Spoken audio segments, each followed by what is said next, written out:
በኮሪያውያን አባባል ኦንዶል እየተባለ የሚጠራው የወለል ማሞቂያ አጥንትን እንደሚያሞቅና ነፍስን እንደሚያረጋጋ ይነገራል።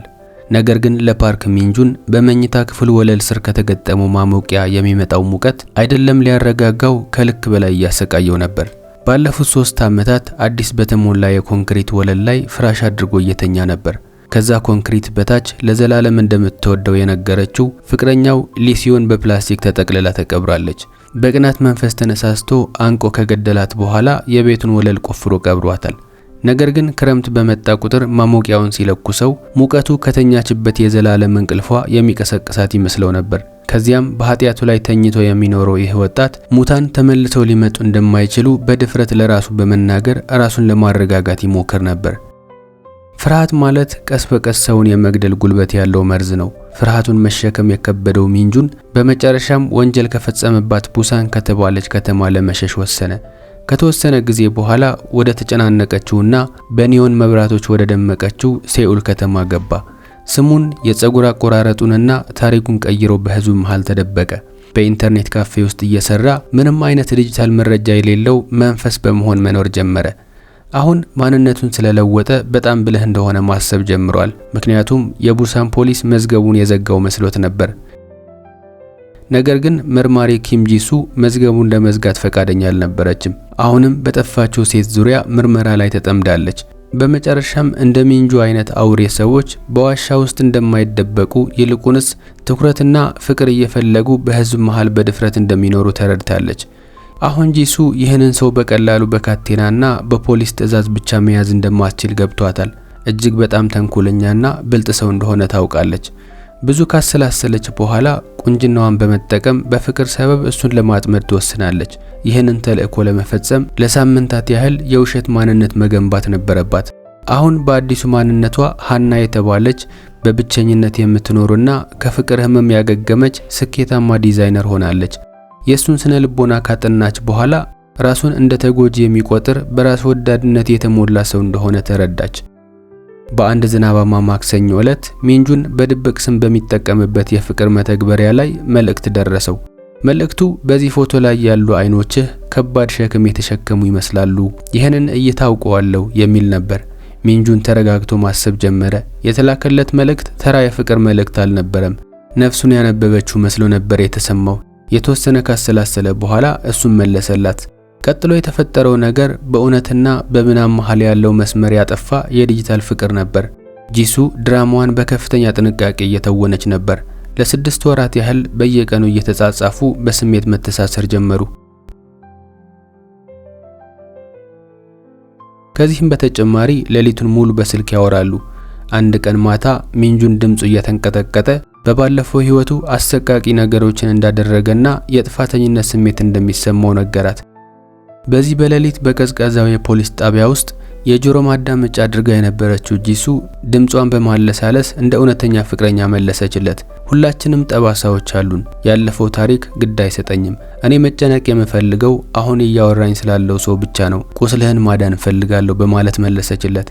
የተናገረችውን የሰማው ሚንጁን አለቀሰ። ለመጀመሪያ ጊዜ የደህንነት ስሜት ተሰማው።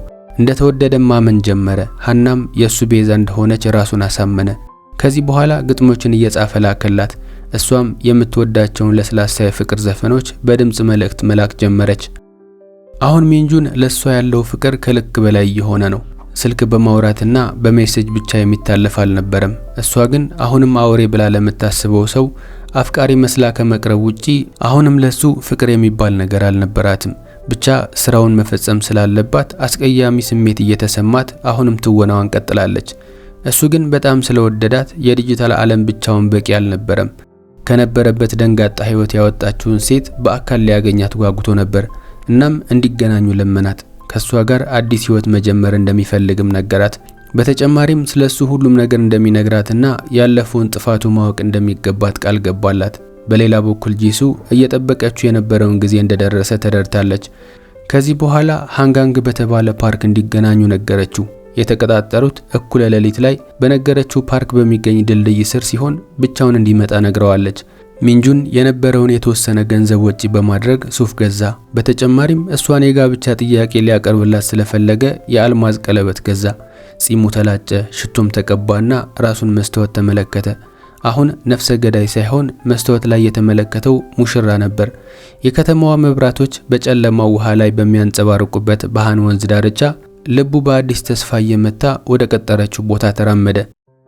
ፓርኩ ማታ ስለሆነ ጭር ብሏል። የሚሰማው የወንዙ ድምጽ ብቻ ነበር። ሚንጁን ከርቀት ተመለከታት። የብረት አጥሩን ተደግፋ ቆማለች። ከጠበቃት በላይ በጣም ቆንጆ ነበረች። ሃና ሲል በለስላሳ ድምጽ እየጠራት ተጠጋ። እሷም ዞር ብላ ተመለከተችው። በፍቅር ስትመለከተው አይኖቿ በእንባ ተሞልተው ነበር። በሚንጁን ላይ ያሳረፈችው እይታ ጉልበቱን አብረከረከው። መጣህ አለችው በለስላሳ ድምጽ፣ እጇን ዘርግታ ፊቱን እየዳበሰችው። እጆቿ ሞቃት ነበሩ።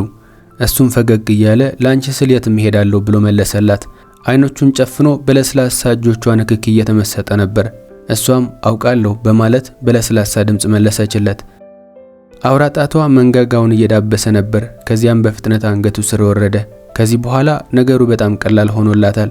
በሰከንዶች ውስጥ ስታሳየው የነበረውን የፍቅር ንክኪ ወደ ጠንካራ የውጊያ ቁልፍ ተቀየረ።